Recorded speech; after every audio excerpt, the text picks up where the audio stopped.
Hordoftoonni TV Tullumoo Ichaa kan taatan amma iddoo teessan teessanii haala jirtan keessa teessanii barumsaan amma isin ilaadhu kana akkasin hordoftan abdiin qaba. Galgala kana akkan barumsa kana isiniif kennu kan na godhu addunyaa kana gubbaa namoonni guddina guddachuu barbaadan, namoonni guddina guddanne irra jedhan, namoonni guddachuudhaaf fedha qaban baay'een waan jiraniif as gubbaatti amma saatii kana warra na hordoftaniif barumsaan ani isinii kennu mata duree yookaan waan isinirraa hubattan ejjetan keessaa guddina haalaan guddachuu, guddina haalaan guddatamu, guddina ulaagaa guutee, guddina yoo guddatan namas gammachiisu, waaqas gammachiisu, namootas gammachiisu, guddina yoo guddatan biyyas gammachiisu, maatii kees gammachiisu, isa guddachaa jirus kan gammachiisu akkasin guddataniif guddina sanaaf qabxiiwwan beekuu qabdan afuun isinitti hima. Guddina haalaan guddatamu guddachuudhaaf galgala kana kana sitti barumsa anamma sii kennu qabxiiwwan amma sii kennu afur kana yoo gara hojii jirte akkati guddatu abdiin qaba. Tokko guddina haalaan ta'ee guddachuudhaaf waan ati gootu keessaa tokkoffaan guddina haalaan guddatan akka guddatan kan nama taasisumaa inni ofitti amanamummaa ofii guddifachuudha. Wantoonni ati guddina haalaan guddatan guddachuudhaaf waan si barbaachisan keessaa tokko ofitti amanamummaa kee guddifadhu. Ofitti amanamummaa kee gaafa guddifattu jireenya kee keessatti guddinni kee dabalaa akka deemu nama sitti himatoo hin taane abjuun argitatoo hin taane ati ofii keetiif guddachaa akka jirtu dhuga baatu taata. Namoonni baay'een dandeettii gurguddaa otoo qabanii jireenya isaanii keessatti ofitti amanamummaan qaban. Ofitti amanamummaan akkuma biqiltuun dhaabbatee guddachaa deemu ofitti amanamummaanis guddachaa deema. Kanaaf jireenya kee keessatti amma haala kam keessa teessee kan dhaggeeffattu yoo jiraate guddina haalaan ta'e guddachuudhaaf wanta ati guddifachuu qabdu keessa tokko inni ofitti amanamummaa kee guddifadhu. Ofitti amanamummaa kee self confidence jedhamu ofitti aman jireenya kee keessatti shakkiin qabaatiin, mamiin qabaatiin, duubatti yaaduun qabaatiin, sodaan qabaatiin wantoonni ofitti amanamummaa nama xiqqeessan wantoonni baay'ee yoo jiraatan isaan keessa tokko mamiidha, lama oolmaa baduudha, sadi wantoota darban duubatti deebi'anii yaadatanii dhaga'anii yaadda'anii abdii kutachuudha. Kanaaf guddina haalaan ta'e guddachuudhaaf wanti si fayyadu ofitti amanamummaa kee guddifadhu. Lama dheebuu keessa kee isa gadi fagoo ta'e garuu gaarii isa ta'e dheebuu keessa keetii isa gaarii keessa waaqayyo kaa'e ganama waaqayyo waan gaarii keessa kee kaa'e dheebuun gaariin tokko jira. Kanaaf jireenya kee keessatti haalaan guddachuudhaaf waan ati guddifachuudhaaf qabdu dheebuu gaarii keessa kee jiru guyyaadhaa gara guyyaatti guddisi. Hin daangessin. Jireenya kee keessatti wantoonni akkatiin guddanne si godhan keessa tokko abdii kutannaadha. Dheebuu gaarii waan gaarii gochuu yaada gaarii gochuu of keessatti akkati ajjeestu si godhu. Kanaaf dheebuu gaarii dheebuu waan gaarii ta'e keessa jiru nama biraa keessatti ilaaltee of keessatti hin ajjeesin. Yoo namni biraa akka kee wantoota ati dheebottu kana kufee jiraate wantoota ati dheebochaa jirtu kana hojjechuudhaaf dheebuu qabdu kana barachuudhaaf dheebuu qabdu kana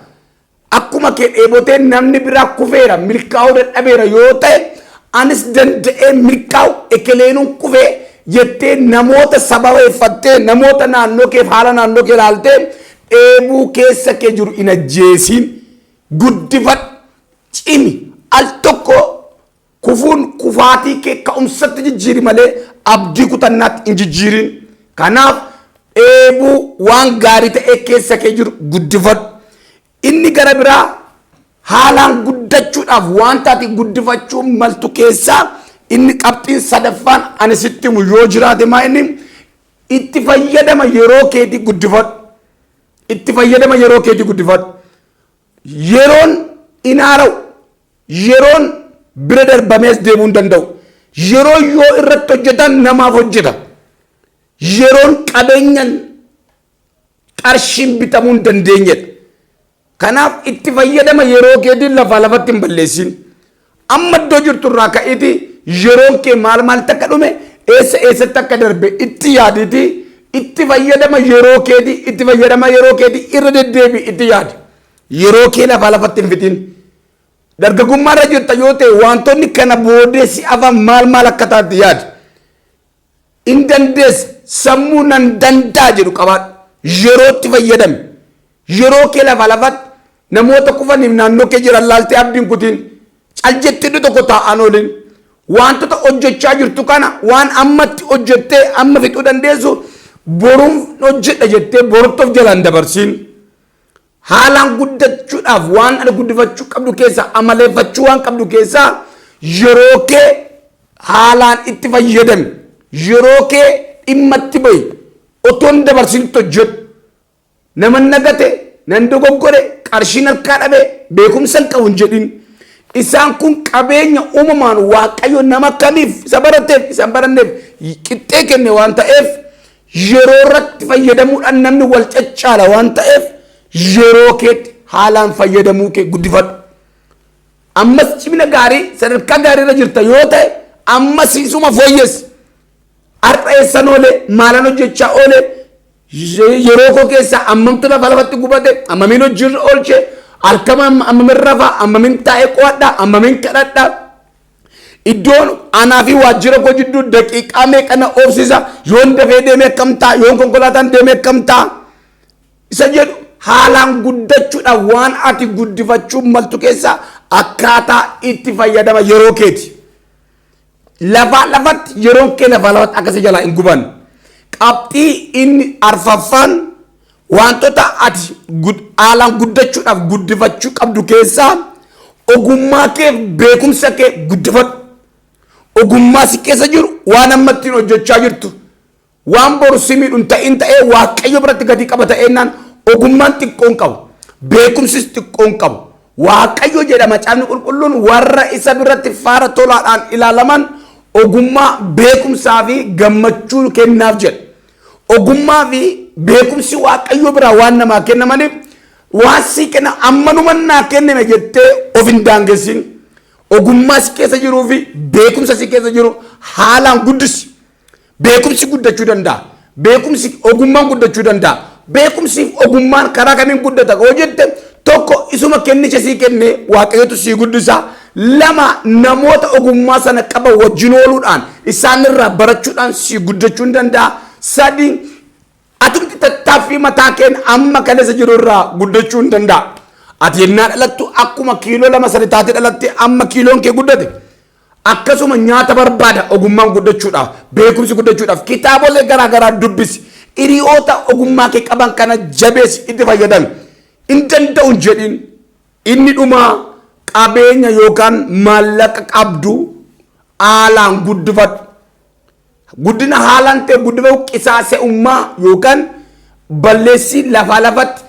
akkuma yerootti fayyadamtu qabeenyatti fayyadamuu bari birritti fayyadamuu bari horii waaqayyo sii kennu yeroo malee uffata bitu yeroo malee wantoota garaagaraatti qisaasessu yeroo malee of jalaa balleessu jalaa of oolchiiti qabeenyatti fayyadamuu bari isaan kana yoo raawwatte isaan kana hojiirra yoo godhe haalaan guddachuuf wantoota si barbaachisan kanan sitti hime kana shanan yoo qabatte tokko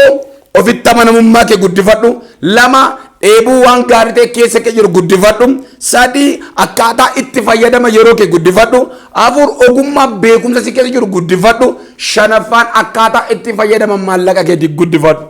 yoo kana dhageessee hojiirra oolfatte barumsa biraadhaan walitti deebina. Shalom.